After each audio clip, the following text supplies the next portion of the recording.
반갑습니다. 네. 동탄에서, 예전에는 김포에서 왔는데, 이제 동탄에서 서산까지. 그래도 김포보다는 좀 가까운 것 같아서 감사했습니다. 찬양 인도하시면서 그렇게 크게 한숨을 짓는 분 제가 처음 봤습니다. 다행히 그 한숨이 한숨으로 끝나지 않고 마지막에 주여라고 해가지고 그나마 시험에 들지 않았던, 네. 한 주의 시작을 예배로 시작하시고 하루의 시작을 한숨이 아니라 이렇게 기도로 시작하시는 여러분들 됐으면 좋겠습니다. 예, 다행히 한숨이 기도로 끝나서 참 이렇게 헌신 예배라는 것, 또다시 헌신을 다짐하는 시간이라기보다는 저는 위로를 받는 시간이라고 생각해요. 그래서 일 여전도에 계신 분들한테 모든 성도님들이 그동안 수고하셨다고 먼저 한번 인사하면 좋겠습니다. 네. 그동안 헌신을 참 많이 하셨는데 또다시 헌신하라고, 그렇죠? 하기보다는 그동안 참 많이 수고하셨고 너무 감사하다고 그런 마음들을 좀 표현하는 또 그런 시간이면 좋겠다는 생각이 듭니다.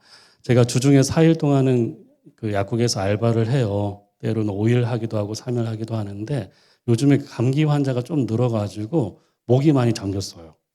독감도 있고 코로나도 생각보다 또 많고요. 그래서 목이 많이 좀 잠긴 상태여서 컨디션이 늘 안 좋았지만 오늘 좀 더더욱 좀 그런 것 같아서 양해를 구하면서 시작하도록 하겠습니다. 우리 PPT 아까 준비 제가 드렸죠? 기대치 위반 효과라는 말 혹시 들어보셨습니까? 내가 가진 기대를 벗어난 행동이나 결과가 나타났을 때 발생하는 이 심리적, 사회적 반응을 가리키는데요. 어려운 말이 아닙니다. 어떤 일에 대해서, 어떤 사람에 대해서 기대치가 높았는데 어떤 결과가 기대에 못 미쳤을 때 실망이 더 커진다. 그런 뜻이고요. 반대로 기대치가 낮았는데 결과가 생각보다 좋았을 때 만족감이 더 상대적으로 커지는 경우를 이제 기대치 위반 효과라고 얘기합니다. 제가 설교 초반부터 왜 이렇게 운을 떼는지 아시겠죠? 기대치를 낮추시라고. 저에 대해서, 저의 설교에 대해서 기대치를 낮추시라고. 왜냐하면 외부 강사에 대한 기대치가 좀 있지 않습니까? 그렇죠? 또 한두 번 왔었기 때문에, 두어 번 또 왔었기 때문에 기대치가 좀 있겠지만 좀 낮추시고, 그래야 실망하지 않죠? 그래야 왜 또 저 강사를 불렀지? 또 원망하지 않을 수 있을 거라고 생각합니다. 그래도 오늘 오후 예배 잘 왔다. 또 그렇게 또 생각을 하지 않을까 그런 생각 들어서 이 말씀 좀 나누고 싶었습니다. 근데 이 기대치 위반 효과가 강조하는 것은 이 청중의 자세에 대한 이야기이기도 합니다. 앞에서 말씀을 잘 전하는 것도 중요하겠지만 말씀을 듣는 상대방의 마음이 더 중요하다는 그런 뜻이기도 하거든요. 예수님께서 말씀하신 씨 뿌리는 자의 비유가 바로 그런 의도가 있죠. 같은 시간에 같은 자리에 나와서 같은 말씀을 듣고 있는데 마음도 반응도 다 제각각인 그것을 지적하기 위해서 그 비유를 하지 않습니까? 그래서 씨 뿌리는 자의 비유가 강조하는 것은 씨가 아니라 밭입니다. 말씀이 아니고 마음을 강조하시거든요. 그래서 오늘 오후 예배만이 아니라 하나님 말씀을 대하는, 그렇죠? 그 말씀을 대할 때 그것이 주일 예배든 매일 묵상이든 구역에서 소그룹이든 아니면 가정 예배든 말씀을 대할 때 항상 염두에 대야 할 것은 말씀을 듣는 태도 있죠.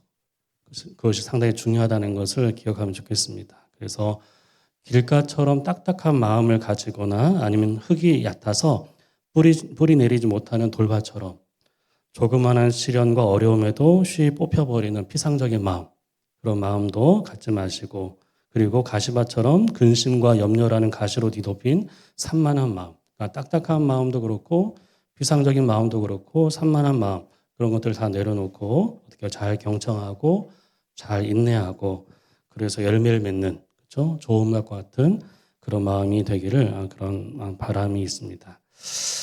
예전에도 한번 말씀드렸지만 말씀이 주는 복이 있습니다. 5가지 복이 있는데 말씀을 통해서 첫 번째 영혼이 어떻습니까? 참된 쉼을 누린다고 했죠. 말씀을 통해서 쉼을 누리게 되고 또 세상을 감당할 힘을 얻게 되고 그리고 나를 향한 그분의 뜻을 알게 되고 내가 걸어야 할 길을 찾게 되고 그리고 그동안 잊고 살았던 나의 소명, 하나님 나라의 꿈을 다시 품게 되는, 그렇게 쉼과 힘과 뜻과 길과 꿈, 이것은 말씀을 통해서만 회복되거든요. 오늘 이 말씀들을 통해서 그것을 회복하는 그런 시간이 되면 좋겠습니다. 설교 제목에 하나님이 찾는 사람이라고 했는데, 이 설교 본문과 함께 제목을 이제 이 목사님께 보낼 때 제가 약국에서 알바 중에 있었거든요. 본문은 정해놓고 제목을 정하지 않은 상태에서 고민하다가 이제 목사님이 이번 주 이제 설교 본문과 제목을 보내달라 그래서 잠깐 고민하다가 이제 보낸 것이 하나님이 찾는 사람이었어요. 얼떨결에 보낸 거죠.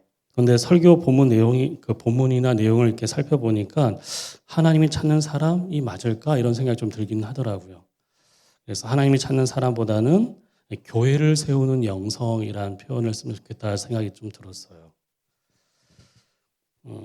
주보에 나와 있는 하나님이 찾는 사람보다는 이 교회를 세우는 영성.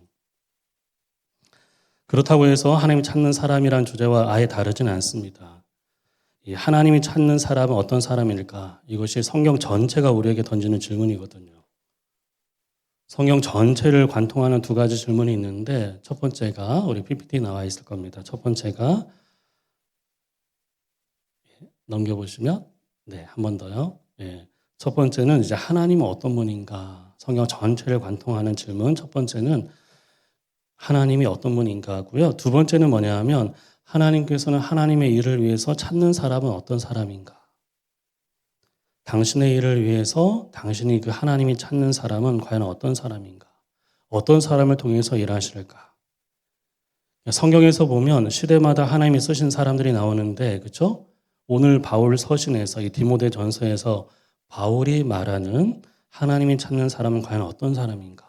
어떤 영성을 가진 사람인가? 그것을 한번 살펴봤으면 좋겠습니다. 그 오늘 디모데 전서, 이것은 바울이 디모데에게 보낸 목회 서신 중 하나입니다. 그래서 교회를 바르게 세우기 위해서 가장 필요한 것이 무엇인지, 무엇이 가장 중요한지를 가르쳐 주는 것이 바로 디모데 전서인데요. 교회를 세우는데, 그렇죠? 참 우리가 고민이 참 많지 않습니까? 특별히 개척하는, 저도 개척에 대한 고민을 요즘에 한참 하고 있는데, 개척하기 위해서 뭐가 필요할까? 근사한 공간, 아니면 목이 좋은 장소, 부족함이 없는 시설, 아니면 넉넉한 재정, 아니면 어느 정도의 숫자 있죠? 성도의 숫자, 아니면 유능한 어떤 인적인 구성, 그런 건 아닌 것 같아요. 바울이 말하고 있는 교회를 바르게 세우기 위해서 가장 중요한 것을 바울은 두 가지를 이야기합니다. 첫 번째는 뭐냐 하면, 그 다음 PPT 보시면 바른 가르침이고 바른 지도자. 이 두 가지를 이야기해요. 교회를 바로 세우기 위해서 다른 어떤 물적, 인적 그런 어떤 자원들보다 가장 중요한 것은 바른 가르침이고 바른 지도자. 그것을 이야기합니다. 그래서 바울은 이 디모데 전서를 통해서 바른 가르침과 바른 지도자의 중요성을 강조하죠. 그런데 디모데가 목회하고 있던 에베소는요, 만만치 않습니다. 서산과는 좀 다른 소아시아의 수도였기 때문에, 그래서 사도행전이나 요한계시록을 보면 그 에베소는 특히 이 거짓 교사들의 공격이 심했던 곳이기도 합니다. 그래서 이 바울은 디모데에게 이 가르침과 삶에 있어서 모두 거짓 교사들과 대조되는 모습을 보여야 된다는 것을 이야기해요. 거짓 교사들이 횡행하고 있었던 그 지역에서 바울은 디모데에게 가르침에 있어서나 삶에 있어서 그들과 달라야 된다. 이것을 디모데 전서를 통해서 강조합니다. 가르침도 달라야 되고 삶도 달라야 된다. 그렇죠? 그리고 이를 위해서는 자격을 갖춘 지도자, 자격을 갖춘 사역자, 자격을 갖춘 직분자를 세우는 것이 너무나 중요하다고 그렇게 이야기를 하죠. 선한 것을 좋아하고 선한 것을 가르치고 선한 일에 본을 보일 수 있는 그런 사람들을 세워야 된다고 그렇게 바울은 강조를 합니다. 그래서 교회를 바르게 세우는 가르침과 삶 중에서 디모데전서 1장은요, 가르침에 관한 것이고 3장은 사람, 지도자에 관한 것을 이야기합니다. 1장에 보시면 가르침의 바른 교훈에 관한 것인데요. 우리 PPT 한번 띄워볼까요? 보시면 내가 마게도냐에 갈 때에 너를 권하여 에베소에 머물라 한 것은 어떤 사람들을 명하여 다른 교훈을 가르치지 않도록, 그렇죠? 주의하게 하도록 에베소에 디모데를 남겨둔 이유를 이야기하고 있습니다. 이 다른 교훈의 위험성을 계속 이야기하거든요. 그래서 바른 교훈을 가르쳐야 된다 이렇게 얘기합니다. 여러분들 그렇다면 바른 교훈과 다른 교훈의 차이가 뭘까요? 그것은 내용도 내용이지만 그 목적과 결과에서 차이가 있어요. 우리 그 다음 넘겨볼까요? 이런 것은 이 다른 교훈들은 믿음 안에 있는 하나님의 경륜을 이루는 것보다 도리어 변론을 내는 것이다. 이렇게 얘기하거든요. 이 변론이란 것은 어떤 뭐 변호하고 변론하는 그런 것이 아니고 격한 다툼이에요. 다툼. 분쟁입니다. 그러니까 다른 교훈은 공동체 안에서 전혀 유익이 없는, 아니 해로운 변론만 일으킨다고 얘기합니다. 하나님의 경륜을 이루기보다는, 하나님을 닮은 경건을 만들어내기보다는 논쟁과 다툼과 분란만 일으키는. 하지만 어떻습니까? 바른 교훈은 그렇지 않죠. 그 다음 넘겨볼까요? 예. 우리 그 1장 5절 한번 보겠습니다. 가볼까요? 예, 바른 교훈은 과연 또 어떨까 한번 보겠습니다. 1장 5절에 보시면 이 교훈의 목적, 바른 교훈입니다. 다른 교훈과 다른 청결한 마음과 선한 양심과 거짓이 없는 믿음에서 나오는 사랑이거늘 나와 있죠? 예, 바른 교훈의 결과가 무엇입니까? 예, 그것은 바른 교훈은 공동체가 정결한 마음을 갖게 하고 선한 양심을 갖게 하고 거짓 없는 믿음에서 나오는 사랑을 갖게 한다고 얘기하고 있어요.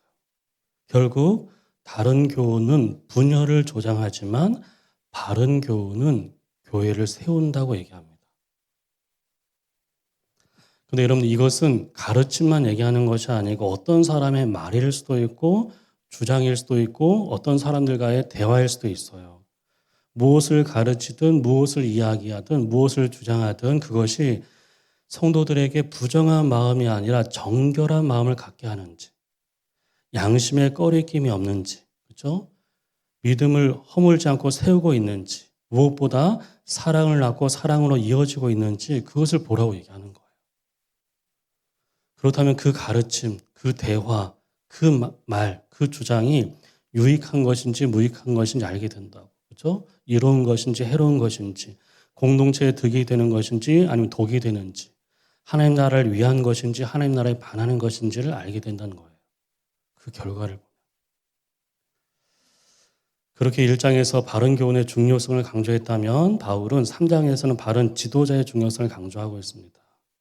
3장 한번 가볼까요? 가보시면 미쁘다 이 말이요 사람이 감독의 직분을 얻으려 함은 에서 감독이라는 표현이 나와 있는데 이게 목사나 장로를 가리키는데 그 두 사람만 얘기하는 것이 아니고요. 교회 안의 모든 직분을 가리키는 표현입니다. 단순히 목사와 장로만이 아니고 교회 안의 모든 직분자에게도 적용할 수 있는 그런 내용들입니다. 그 바른 지도자, 그렇죠? 바른 리더, 그렇죠? 그렇다면 하나님이 찾는 사람, 그렇죠? 교회를 세우는 영성을 가진 사람은 과연 어떤 사람인가, 그렇죠? 많은 특징들이 있겠지만 그 중에서 저는 두 가지, 하나님이 찾는 사람, 교회를 세우는 그 영성을 가진 사람은 과연 어떤 사람인지 두 가지만 함께 나누고 싶습니다. 첫 번째가 뭐냐면 우리 PPT 나와 있지만 문안과 영성 나와 있죠. 이 문안이라는 것은 안부를 묻는 것을 얘기합니다. 여러분들 디모데 전서도 그렇지만 바울의 모든 편지는 어떻게 인사로 시작하죠. 어떤 기원을 바라는 아니면 문안을 담고 있는 인사로 시작합니다. 그래서 디모데 전서 1장 1절 2절에도 보면 믿음 안에서 참 아들 된 디모데에게 편지하노니 하나님 아버지와 그리스도 예수 우리 주께로부터 은혜와 긍휼과 평강이 너에게 있을지어다라는 그런 인사로 시작하거든요.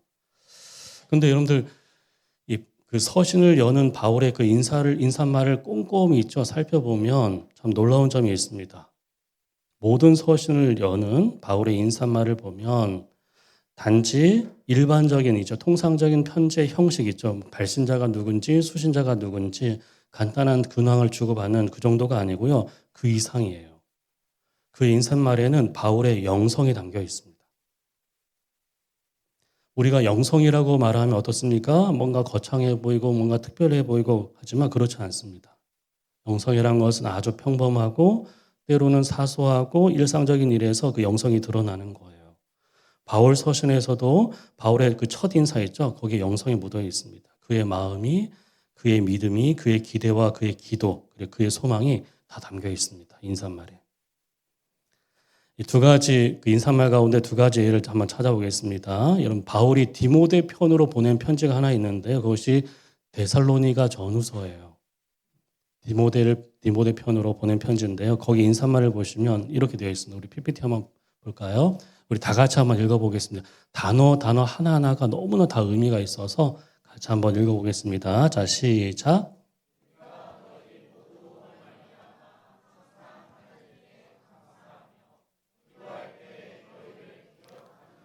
너의 믿음의 역사와 사랑의 수고와 우리 주 예수 그리스도에 대한 소망의 인내를 끊임없이 기억함이니 이렇게 편지를 시작하거든요. 여러분들 바울이 편지를 보낸 데살로니가 교회는 어떤 교회였습니까? 역사가 오래된 유서 깊은 교회도 아니었고요. 교세가 큰 교회도 아니었고요. 이름만 대면 다 아는 유명한 교회도 아니었고 인적, 물적 구성이 부족함이 없는 잘 갖춰진 그런 교회도 아니었고요. 개척한 지 3년이 안 된 아주 어린 교회였습니다. 3년이 채 되지 않았던. 이제 막 회심한 성도들이 있었고 아직 많이 배우지 못한 상태에 있었고 그에 반해서 어떻게 해요? 박해나 환란은 처음부터 너무나 거셌던. 그래서 너무나 박해가 거세서 바울도 어떻게 해요? 서둘러 떠나야만 했던. 그렇기 때문에 어떻습니까? 늘 마음이 편치 않았던. 자신이 떠나고 교회가 맞았을 환란을 생각하니까 염려가 더 컸던 그런 교회였거든요. 그래서 바울이 디모데를 보내는 거예요. 그 교회의 소식을 듣고 싶어서.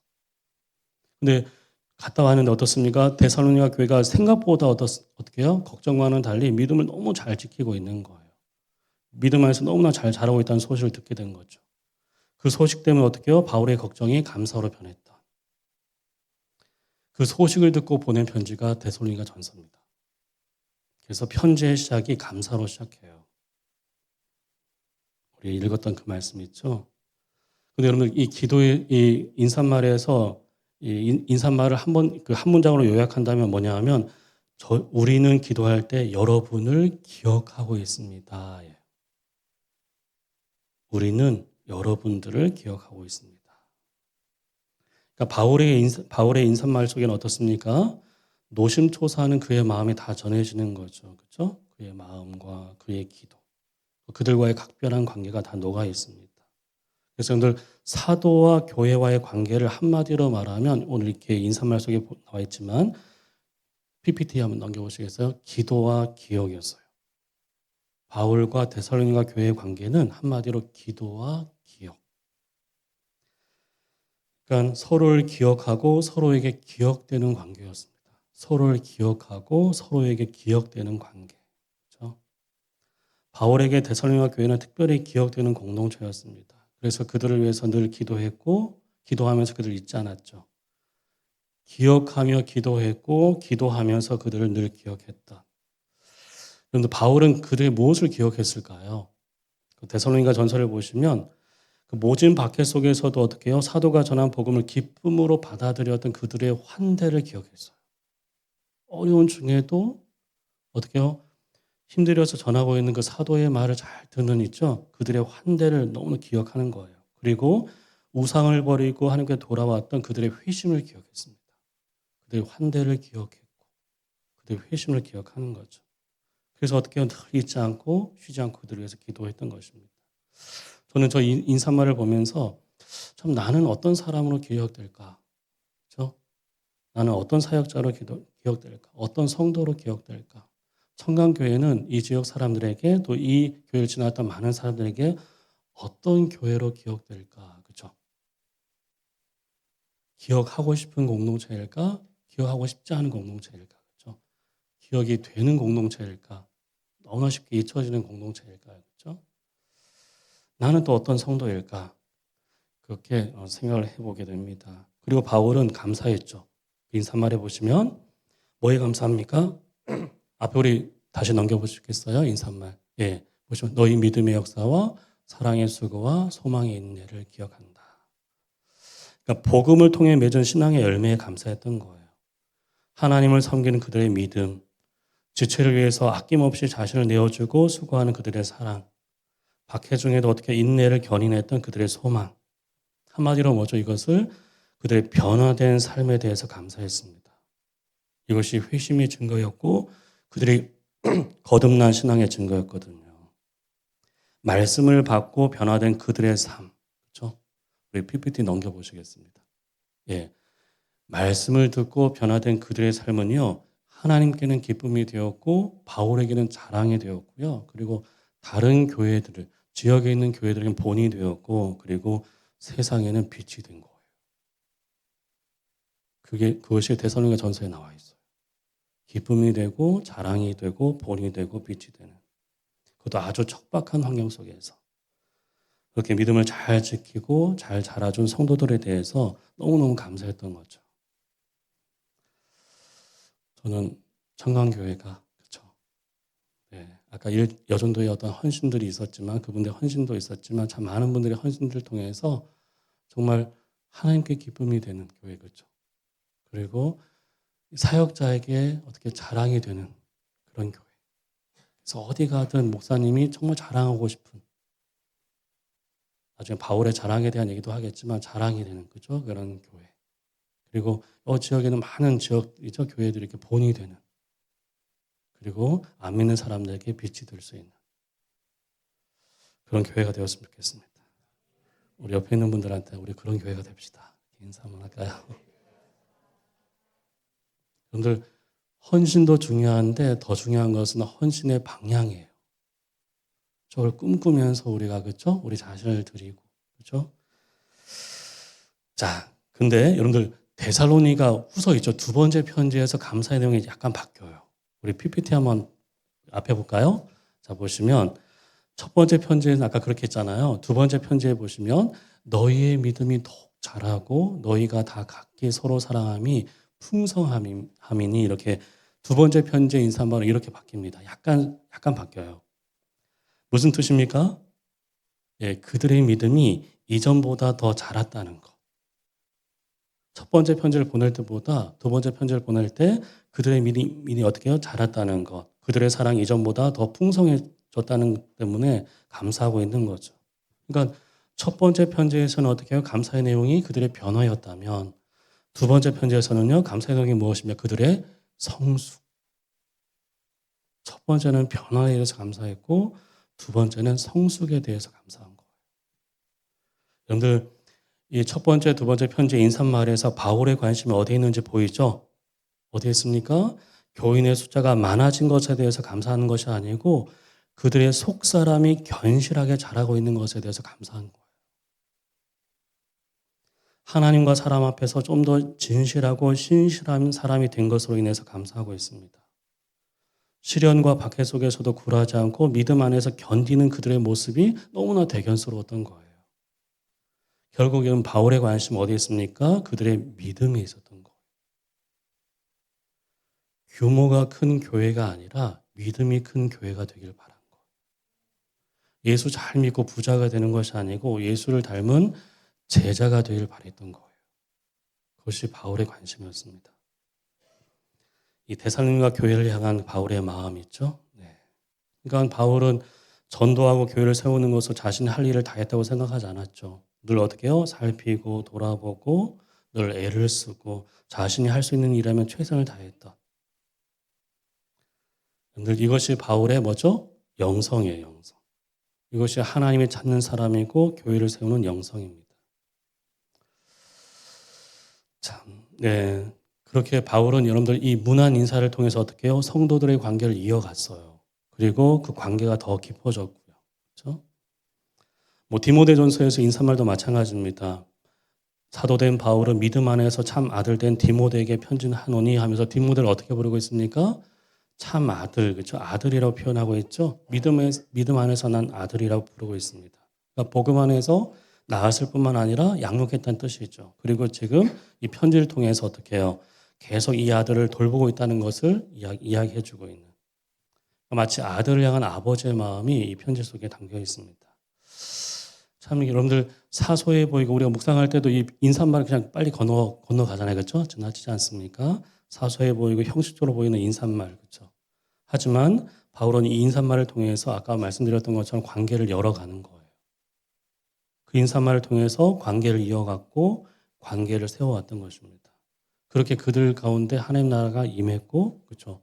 그들을 통해서 하나님 나라가 전해지는. 제가 이 말씀을 왜 길게 하느냐 하면 여러분들 우리의 인사하는 태도도 바뀌었으면 좋겠어요. 인사는 말만 하는 것이 아니고 표정과 몸짓까지 다 포함되는 거거든요. 인사라는 거. 인사에는 그 사람의 인성만 나타나는 것이 아니고 영성도 드러나요. 인사에는.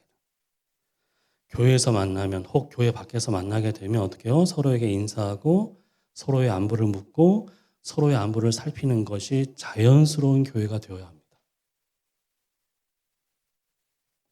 생각보다 인사에 인색한 것이 교회라고 말하지 않습니까?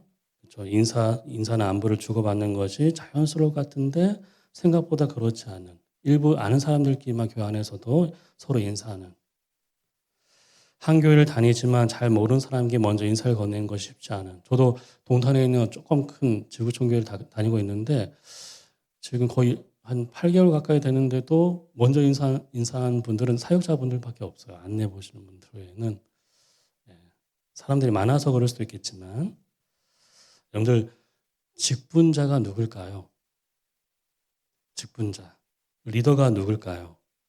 문자 그대로 직분을 맡은 사람, 교회에서 봉사하는 사람, 섬기는 사람.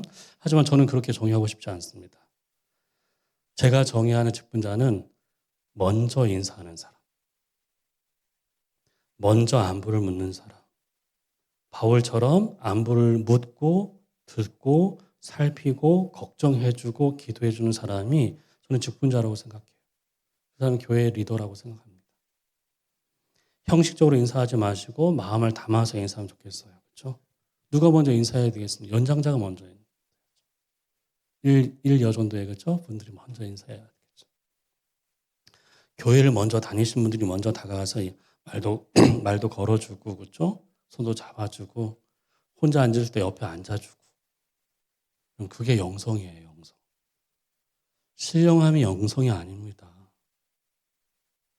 그런 것들이 영성이에요. 그렇죠? 여러분들 인사만 달라져도 교회가 달라져요. 여러분들 꼭 기억하십시오. 우리 PPT 넘겨볼까요? 성도의 참된 교제, 참된 코이노니아의 시작은 인사입니다.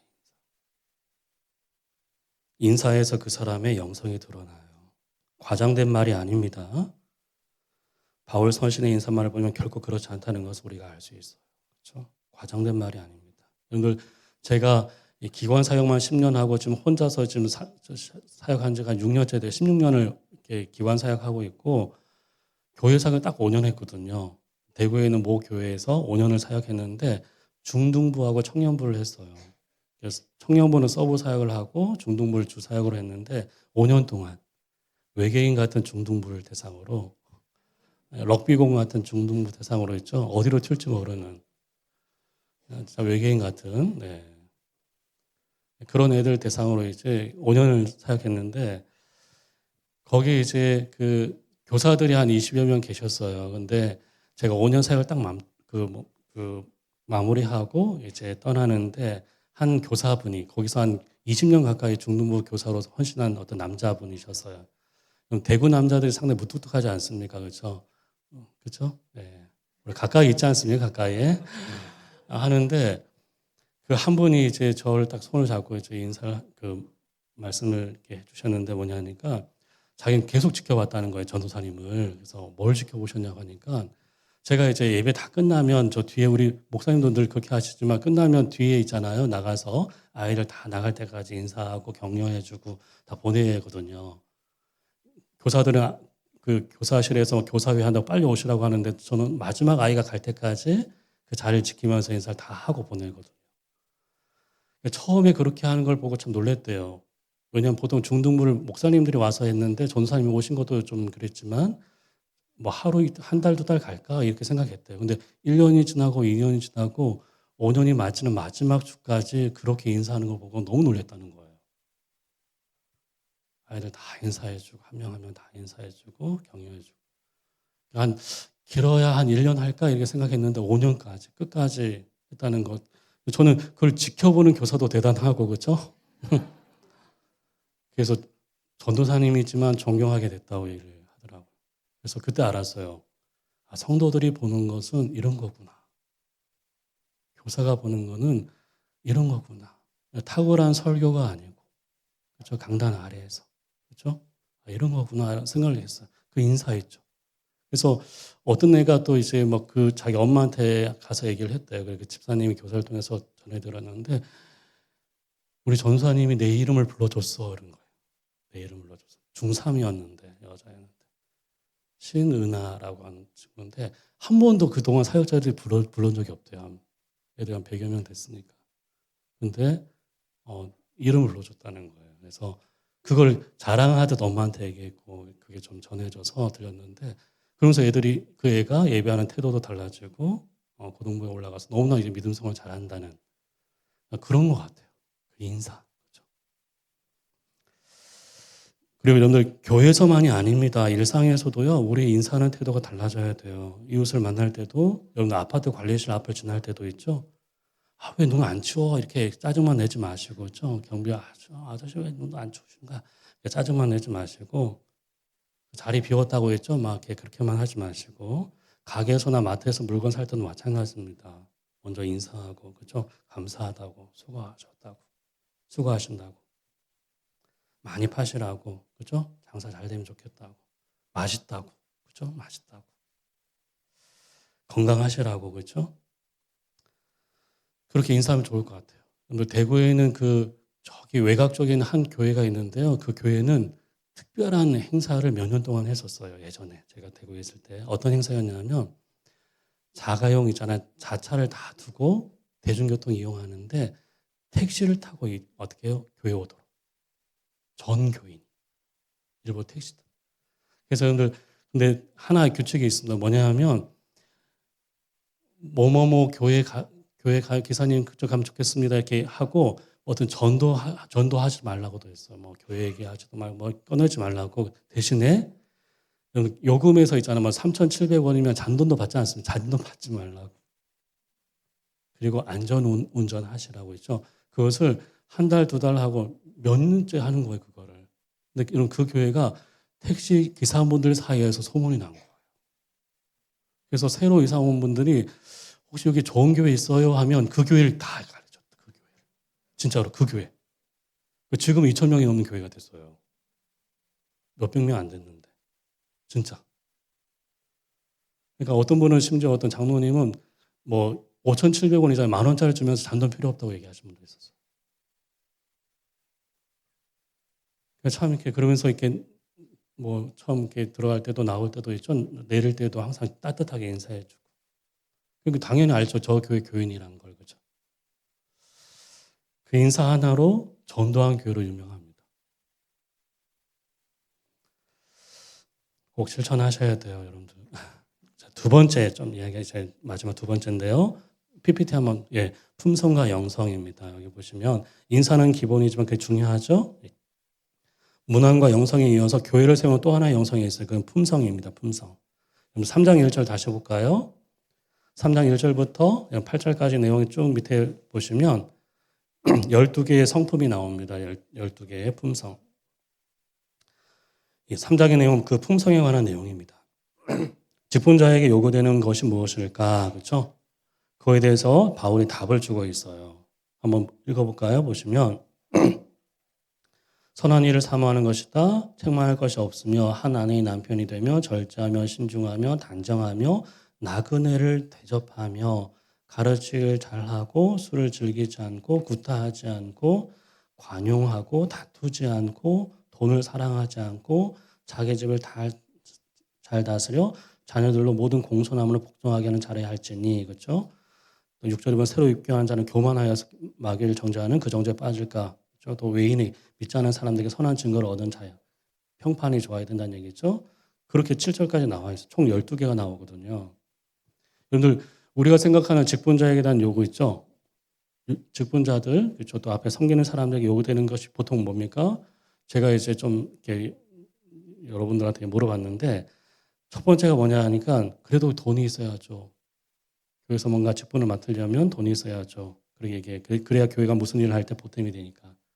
또 어떤 사람은 말주변이 있어야 된대요. 왜? 사람을 상대하는 것이니까. 그렇죠? 말주변도 있고 친화력도 있어야 된다. 그래서 낯을 가리면 안 된다. 또 은사가 있어야 된다고 하는 분도 있습니다. 그래서 열심히만 해서는 안 되고 잘 하려면 은사가 있어야 하지 않겠냐. 그래도 성실해야 된다. 그런 분도 있어요. 기복이 있으면 안 된다. 기복이 큰 사람일수록 주변 사람들에게 불안감을 주니까 성실해야 된다. 그래도 신앙에 연륜이 있어야 된다. 군대에서도 소위 짬밥 있잖아요. 짬밥이 있어야 되는 것처럼 어떻게 교회에서도 어떻게 연륜이 있어야 된다. 그래야 교회 사정도 알고, 그렇죠? 교인들 형편도 잘 알고, 목사님의 성향도 알고, 목사님의 지향하시는 것도 알고, 그렇죠? 어느 정도 알 수 있으니까. 그러니까 경험도 많고, 그다음에 연륜이 있어야 된다. 그렇게 뭐 여러 가지 이야기하시는 분들이 있습니다. 그런데 바울은 이 12가지 있잖아. 그 이야기를 하고 있거든요. 여러분들 우리 PPT 넘겨보시겠어요? 끝났나? 여러분들 바울은 분명히 강조해요. 여러분들 구원은 자격을 묻지 않아요. 하지만 직분은 자격을 묻습니다. 무려 12가지. 구원 받을 때는 자격을 묻지 않잖아요. 어떻게 해요? 전적인 하나님의 자비로 구원을 받지만 직분 있죠. 교회를 섬길 때, 교회 안에 섬길 때는 반드시 어떻게 자격을 물어야 된다고 얘기하고 있어요. 왜 자격을 물어야 됩니까? 교회 안에서 직분자의 그 중요성 때문에 있죠. 그렇죠? 지도자나 직분자가 바로 서야만 공동체가 바로 설 수 있기 때문이에요. 반대로 어떻습니까? 바로 서지 못할 때 공동체 전체가 위기를 겪는다는 것을 우리 경험적으로 너무나 잘 알고 있지 않습니까? 그렇죠? 교회를 향한 어떻게 해요? 세상엔 조롱과 비판이 있죠. 도를 넘고 있지 않습니까? 그렇죠? 점점 어떻게 보면 냉소적인 조롱이나 매서운 비판이 점점 고조되고 있는 것이 현실입니다. 그래서 교회 다닌 것을 숨기고 싶어 하는 사람들도 많아지고 있고요. 목사라는 것을 어떻게 해요? 사실을 숨기고 싶은 그런 시대를 살고 있는 것이죠. 그러니까 누구를 탓할 수 있을까? 뭐 사역자든 성도이든 목회자든 성도이든 있죠. 모두에게 그렇죠? 그 책임을 자유로울 수는 없지만 하지만 가장 먼저 그렇죠? 지도자와 직분자의 그 책임을 물어야 돼요. 그렇죠? 교회가 당면하고 있는 도전이나 비난에 대해서는 그 누구보다 먼저 지도자들이 자성하고 자문하고 준엄한 책임을 물어야 된다는 것이 그렇죠? 많은 분들의 생각입니다. 그래서 이 성경이 말하고 있는 지도자의 자격에 유념해야 돼요. 그리고 모두 그렇게 되려고 애를 써야 돼요. 그렇게 애를 쓰기만 했어도 어떻게 해요? 세상에 그런 조속거리가 되지 않았을 거라고 다들 얘기합니다. 그렇죠? 왜냐하면 교회 지도자들의 수준, 교회 직분자들의 수준이 그 교회 수준을 결정하기 때문입니다. 그리고 그렇게 직분자의 중요성 때문에 이제 자격을 물어야 되는 것. 두 번째가 또 중요합니다. 뭐냐 하면 왜 바울은 직분자의 어떻게 해요? 자격을 물었을까? 두 번째는 뭐냐 하면 아까 말씀드렸던 것처럼 당시 거짓 교사들이 성도들을 미혹하고 교회를 어지럽히는 있죠. 그런 상황을 전제로 하고 이거 쓰고 있는 거거든요. 거짓 교사들 염두에 두면서 그들과 비슷한 사람은 결코 직분자로 세워서 안 된다고 얘기하는 거예요. 그들과 비슷한 사람은 절대 안 된다. 그걸 강조하고 있는 것입니다.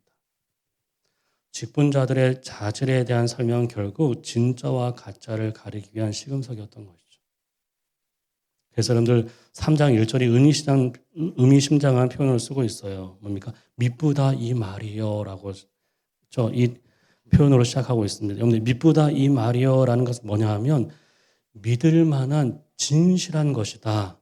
반드시 믿어야 하고 반드시 따라야 할 만큼 중요한 교훈을 강조할 때 이 표현을 써요. 미쁘다 이 말이요. 주목하라는 얘기죠. 어떤 내용입니까? 교회의 직분자의 자격에 대한 이야기예요. 아까 말씀드렸던 것처럼 12개의 항목이 나오는데 PPT 넘겨볼까요? 이 내용을 살펴보면 그들이 할 일에 대해서나 그들이 무엇을 해야 하는지에 대해서는 전혀 언급하고 있잖아요. 교회 안에서 당신 이런 일을 해야 됩니다. 이런 일을 해야 됩니다. 이런 얘기는 전혀 없고요. 뭐죠? 무엇을 해야 되느냐가 아니고 그들이 어떤 사람이 되어야 되는지를 강조하고 있어요. 아시겠죠? 어떤 일에 대한 이야기가 아니라 어떤 사람이 되어야 하는지에 집중하고 있습니다. 직분의 자격에 있어서 우선시되는 것, 중요한 것, 고려해야 될 것이 무엇인지를 보여주는 거죠. 그 사람의 직무 수행 능력이 아니라 어떻게 그들의 됨됨이, 바로 품성입니다. 품성. 직분자가 되기 전에 신자가 되어야 되고 사람이 되어야 된다는 걸 강조하는 거예요. 여러분들 성경은요, 우리에게 얼마나 많이 알고 있는지, 얼마나 많이 가졌는지, 얼마나 힘이 있는지, 얼마나 잘 사는지, 얼마나 잘 하고 있는지 그걸 묻지 않습니다. 어떤 사람인지를 물어요. 성경은. 목사는 목사인데 어떤 목사인지, 장로는 장로인데 어떤 장로인지, 권사는 권사인데 어떤 권사인지, 집사는 집사인데 어떤 집사인지, 교사는 교사인데 어떤 교사인지를 물어요. 부모는 부모인데 어떤 부모인지, 어떤 이웃이고 어떤 직장 동료인지를 묻는 거예요. 그것은 신앙에 대해서만이 아니고 인격에 대해서, 말에 대해서, 관계에 대해서, 돈에 대해서, 성에 대해서 있죠. 어떤 태도를 갖고 있는지, 그렇죠? 어떤 사람인지를 묻는 거예요. 그러니까 두잉보다는 빙의 문제를 다루고 있습니다. 그리고 12개의 항목 가운데 가장 먼저 언급되는, 오늘 이것만 이렇게 하고 마무리할 텐데 어떤 항목이 가장 먼저 나와 있습니까? 선한 일을 사모하는 사람. 아시겠죠? 거기 줄을 쳐볼까요? 선한 일을 사모하는가. 가장 먼저 언급한다는 것은 그만큼 중요하다는 얘기거든요. 직분의 자격에 대해서 말하면서 가장 먼저 언급되고 있는 것은 선한 일에 대해서 사모하고 있는가. 아시겠죠? 선한 일을 사모하고 있는가. 이것은 직분의 동기에 관한 질문입니다. 아시겠죠? 왜 직분을 맡고 있는지, 왜 교회를 하고 있는지 그 동기를 묻고 있는 거예요. 여러분들 이 직분이라는 것은 자신의 어떤 명예라든지 어떤 유익을 얻기 위한 목적으로 취할 수 있는 것이 아닙니다. 오직 선한 일을 하고자 하는 열망 있죠, 열망. 그것이 섬기고 봉사하고 직분자가 되려는 동기와 목적이 되어야 한다는 것을 강조하고 있어요. 왜냐하면 거짓 교사들, 거짓 지도자들이 달랐거든요. 그들은 어떻게 해요? 이 교회를 어지럽혔던, 성도들의 믿음을 흔들었던, 바울이 경계했던 있죠. 그 사람들은 어떤 사람들이었습니까? 선생이 되려는 욕심이 남달랐던 사람들이었고요. 늘 남들 앞에 서려고 했고 남들 위에 서려고 했습니다. 인정 욕구가 있었고 권력 욕구가 있었고 명예 욕구에 대한 욕심이 남달랐던 사람들이었거든요. 선한 일에 대한 열망은 전혀 없는 사람들이었습니다. 교회 유익보다 자기의 유익을 먼저 구하고 먼저 취하는 자들이었거든요. 그래서 바울은 단호하게 말합니다. 선한 일에 대한 열망이 없는 자는 결코 직분자가 되어서 안 된다. 직분자, 지도자가 되려는 동기와 목적은 반드시 선한 일에 대한 열망에서 출발해야 된다는 것을 강조하고 있습니다. 그렇죠? 여러분들 이 선한 일에 대한 열망 있잖아요. 열망. 이 열망이라는 것을 다른 말로 하면 욕망 아닙니까? 갈망이고. 그렇죠? 욕망이 무엇입니까? 내가 좋아하는 거, 내가 하고 싶은 거, 내가 갖고 싶은 거 있죠? 내가 되고 싶은 거, 내가 붙잡고 싶은 거, 내가 목표로 삼고 있는 게 욕망 아닙니까? 그렇죠? 그래서 신앙이 무엇입니까? 신앙이 바로 그 욕망이 바뀌는 거잖아요. 예수님을 믿었는데도 믿기 전과 욕망이 전혀 바뀌지 않았다면, 열망이 바뀌지 않았다면 그 사람의 신앙 가짜죠. 정도의 차이가 있고 속도의 차이는 있어도 회심은 반드시 욕망의 변화를 가져와요. 자기 중심에서 하나님 중심으로. 어떻게요? 이기적인 존재에서 이타적인 존재로의 변화가 어떻게 나와요. 그렇죠? 그것이 회심의 증거입니다. 그래서 여러분들 우리가 날마다 하는 묵상 큐티라든지 기도라든지 예배라든지 이 모든 것은 뭡니까? 어떤 시간이라고 했습니까? 욕망을 조정하는 시간이라고 했잖아요. 그렇죠? 중심을 조정하는 시간. 그렇죠? 말씀을 따라서 내 중심을, 내 욕망을 다시 조정하는 시간들이거든요. 그렇죠? 하나님의 뜻에 따라서 조율하는 시간. 선한 일에 대한 열망이 점점 더 커져야죠. 선한 일에 대한 열망. 그리고 두 번째 여기 보시면 선한 일을 사모하는 것을 사모한다는 이 표현은 있죠. 이것은 직분의 자세에 대한 질문이에요. 이 사모한다는 것은 열망의 표현인 동시에 뭡니까? 자원하는 마음의 표현입니다. 자원하는. 하고 싶다는 열망의 표현이기도 하지만 자원하는 마음의 표현이기도 합니다. 그러니까 마지못해서 하거나 어쩔 수 없이 하거나 할 사람이 없어서 하는 그런 마음이 아니라는 뜻입니다. 아시겠죠? 교회 안에 어떤 일을 하는데 그냥 마지못해서 어쩔 수 없이 할 사람이 없으니까 그냥 그런 마음이 아니라는 뜻이에요. 여러분들 동기가 불순한 것도 문제지만 마음이 없는 것도 문제예요. 자원하는 마음이 없이 하는 일들은 오래가지 못합니다. 자발적인 마음이 없으면 무엇을 한다고 해도 성의도 없고 보람도 없고 기쁨도 없고요. 그것은 공동체의 득이 되게 하면 짐만 되는. 그것은 하는 사람도 알고 있고 그걸 보는 사람도 알고 있고요. 그것을 성경을 받는 사람도 다 알아요. 이 사람의 마음이 있는지 없는지. 그래서 그 직분자에게 요구되는 첫 번째 자질은 뭡니까? 사모하는 마음. 바로 그 열망과 자원하는 마음인 것을 강조하고 있습니다. 선한 일에 대해서. 그렇죠? 근데 여러분들 당시 이 디모데전서 이쪽 받을 때 그 에베소 교회 상황을 보면 안팎으로 정말 어려운 시절을 보내고 있었거든요. 정말 어려운 시절. 그래서 예수를 믿는다는 이유 때문에 경제적으로 손해를 보기도 하고 어떻게요? 사회적으로 어떻게 소외되기도 하고 손해보기도 하고 소외되기도 하고 정치적으로 어떻게요? 반국가 세력으로 박해까지 받고 있는 그런 상황이었거든요. 황제 체제에 어떻게요? 반대하는 그런 세력을 박해까지 받고 있는 상황이었습니다. 그런 상황 속에서 교회의 직분을 맡는다는 것은 뭡니까? 힘든 일을 자청하는 거거든요. 그런 일을 자발적으로 한다? 오히려 열망한다? 쉽지 않죠. 로마 사회에서 불온한 집단으로 낙인 찍힌 교회인데 그 교회에서 직분을 맡는다? 그렇죠. 가당치 않죠. 즉각적인 명예라든지 보상을 기대하기 어렵죠. 도리어 핍박과 고난을 감수해야 되는 그런 자리인데 그렇죠. 그것을 감당하는 것이 쉽지 않은 그런 상황이었습니다. 지금도 마찬가지예요. 여러분들 요즘도 마찬가지 아닙니까? 갈수록 교회를 어떻게 다니는 것도 교회에 모이는 것도 그렇죠? 교회 일에 참여하는 것도 갈수록 힘든 시대를 겪고 있습니다. 기도 모임이라든지 봉사 모임, 심지어 성경 공부 모임도 있죠. 심지어 정규 예배까지도 가기가 힘든 그런 시대에 있죠. 왜 그렇죠? 경제적으로 너무 팍팍하니까. 그리고 심적으로 여유가 없는 거예요. 사람 만나는 것도 부담스러운. 일이 잘 풀릴 때는 만나도 괜찮은데 일이 안 풀리면 어떻게 해요? 만나는 것도 부담스럽지 않습니까? 그리고 신앙이 점점 내가 침체되고 있는데 그것을 어떻게 들키고 싶지 않은. 그러니까 교회가 어떻게 해요? 교회 다니는 것도 교회 일도 점점 어떻게 짐이 되어 가고 있는 그런 현실. 이런 시대에 있죠. 이런 현실 속에서 교회 안에서 섬긴다는 것은 대단한 거예요. 대단한 거. 너무나 귀한 것입니다. 인간의 열심으로는 안 돼요. 인간의 열망만으로는 안 되고요. 이것이 소명인 걸 알아야만 가능합니다. 하나님이 도와주셔야만 가능한 일입니다. 요즘에 저는 그래서 그 수도권에 있잖아요. 교회들 있잖아요. 거기서는 그런 얘기 있잖아요. 교회를 다녀주는 것만 해도 고맙다는. 성도들이 교회를 다녀주는 것만 또 고맙다는 목사님도 엄청 많아요. 온라인 예배를 드리고 있죠. 뭐 그런 다니는지 안 다니는지 모르는 분들이 너무 많으니까.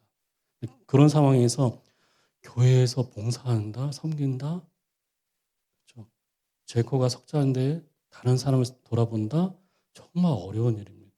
힘든 일이죠. 하지만 너무너무 귀한 일이에요. 주님의 백성이니까.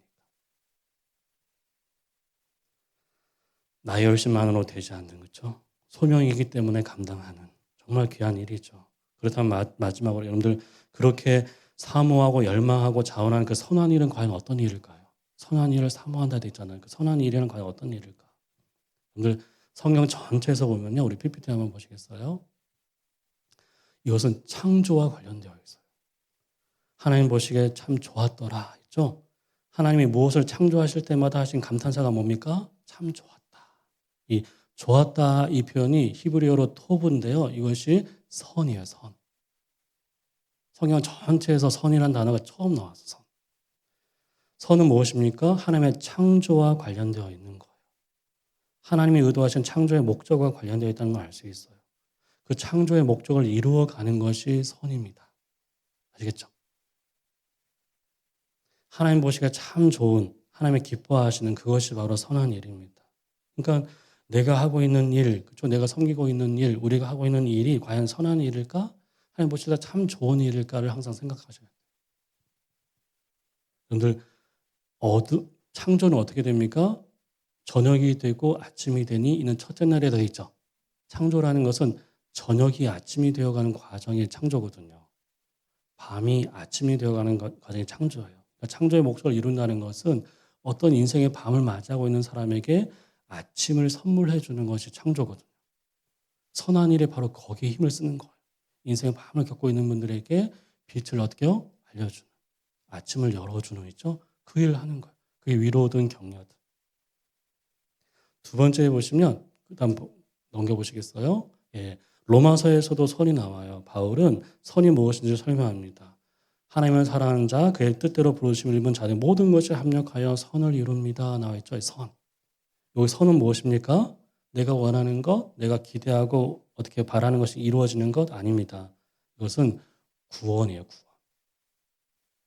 그 바로 29절에 보시면 우리가 하나님의 아들의 형상을 본받아 가는 거 있죠. 예수의 형상을 닮아가는 것을 선이라고 되어 있어요.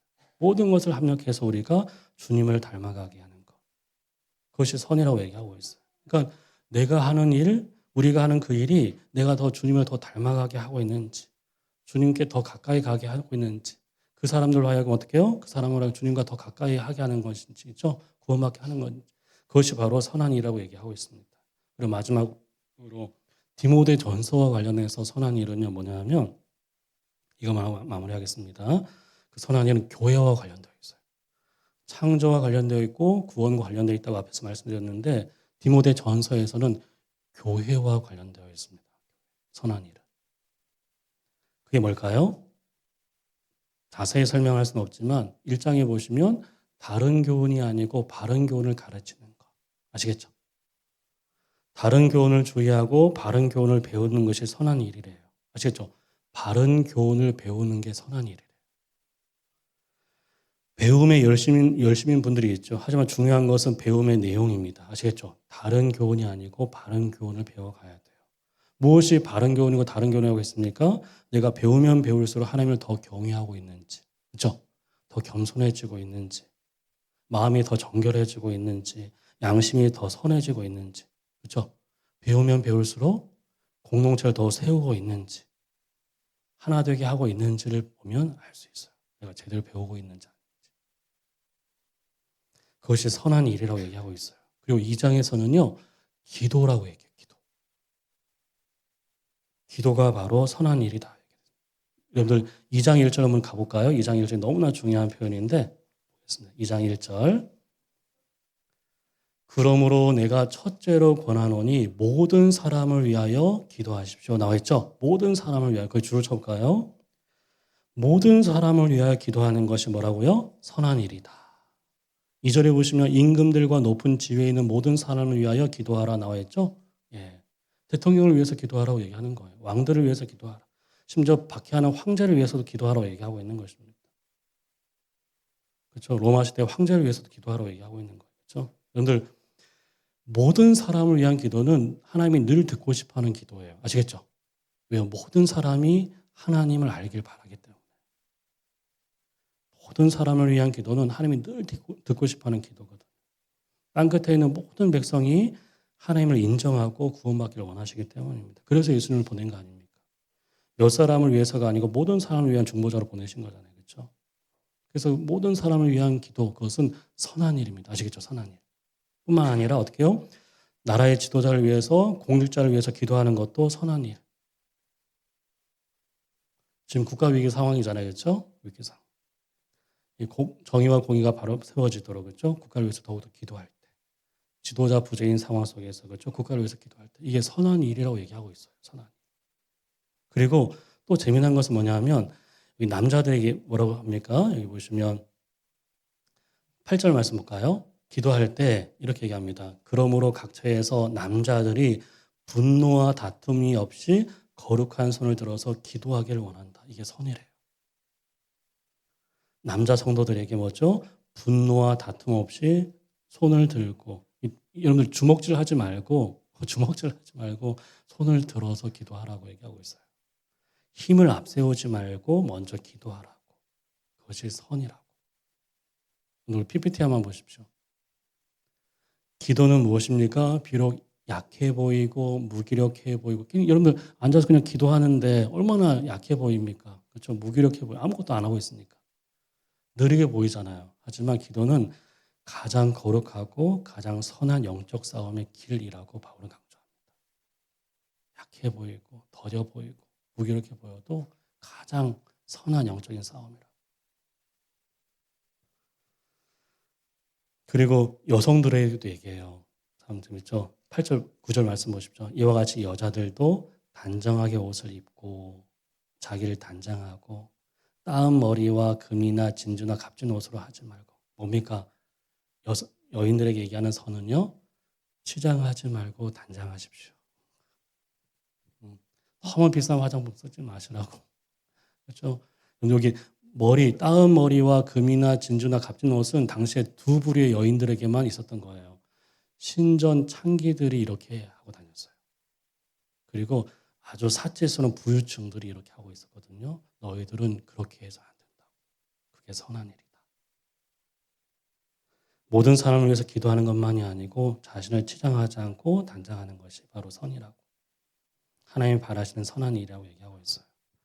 여러분 정리해 볼까요? 선한 일은 결국 무엇입니까? 하나님의 백성답게 그렇죠? 세상과 구별되게 하는 일, 그렇죠? 그리고 사람을 살리는 일, 사람을 세우는 일, 그리스도의 피로 어떻게 사신 교회를 살리고 지키고 바르게 세우는 일이 바로 선한 일이라고 얘기하고 있어요.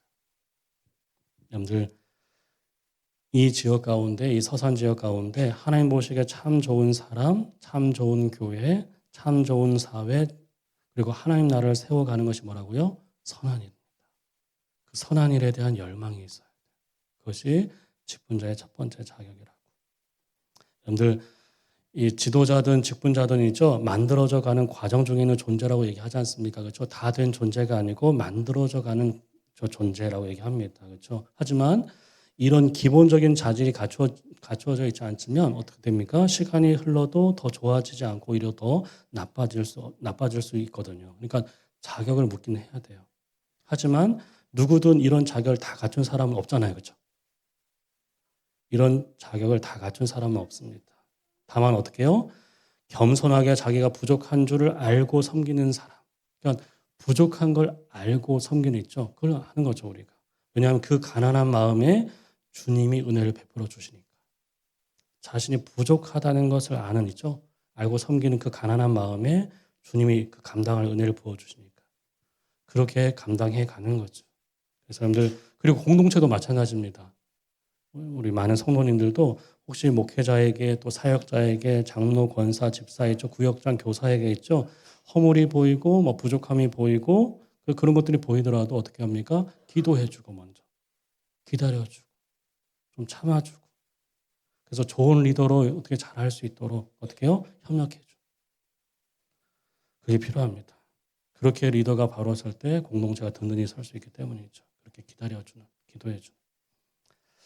자, 우리 마지막 PPT 보여주시겠어요? 여러분들 바울에게는 남다른 자랑거리가 많았어요. 여러분들 그것은 돈도 아니고 지위도 아니고 성공도 아니고 명예도 아니고 권력도 아닙니다. 바울 서신을 보면 바울의 자랑거리가 있는데 자신의 약함을 자랑했고요. 그리스도의 십자가를 자랑했어요. 그리고 그 또 하나 자랑했던 것이 있습니다. 자신의 약함과 십자가만이 아니고 입에 침이 마를 정도로 정말 자랑했던 또 하나의 자랑거리. 그것은 사람들이었어요. 사람들. 소중한 사람들. 자신과 함께 복음을 위해 수고했던 사람들을 자랑하기를 아끼지 않았어요. 그래서 여러분들 우리가 잘 알고 있는 로마서는 바울이 어떻게 복음을 자랑하는 것으로 시작해서 마지막 장은 자신의 동역자들을 자랑하는 끝나요. 복음을 자랑하는 것으로 시작해서 마지막은 26명의 동역자들을 있죠. 그들을 자랑하는 것으로 로마서가 마무리돼요. 정말 자랑하고 싶은 사람들이죠. 우리 이성환 목사님이 그렇죠. 여러분들을 또 자랑하고 그렇죠. 여러분들은 또 목회자나 또 교회를 또 자랑할 수 있는 그런 관계들 있지 않습니까? 아까 기억하고 기억되는. 여러분들 어떻게 보면 청강교회에 있는 있죠? 지체들이나 형제 자매들, 직분자들, 그렇죠? 또 구역장들, 또 오늘 제 헌신하고 있는 일여전도에 있죠? 분들, 또 봉사하는 분들, 정말 한 분 한 분의 얼굴을 한번 찬찬히 한번 떠올려 보십시오. 그리고 그분들의 수고와 섬김과 헌신을 한번 생각해 보십시오. 그래서 그들의 그 모든 것을 기억해주고, 그렇죠? 기도해 줄 수 있는 바울처럼 그런 우리가 되었으면 좋겠습니다.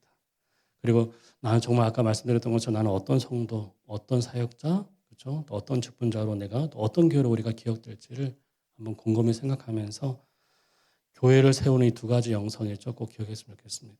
먼저 다가가서 안부를 묻고 듣고 살피고 걱정해주고 기도해줄 수 있는 그런 그죠? 영성을 가진 사람. 그리고 어떻게요? 남보다 선한 일에 대해서 더욱더 열심을 내는 사람을 살리고 세우는 그 일에 그죠? 교회를 허물지 않고 교회를 세워가는 그 일에 누구보다 더욱더 열망을 갖는 그런 영성을 가진 성도가 될 수 있도록 그런 성도가 되기를 주님의 이름으로 축원합니다. 기도하겠습니다.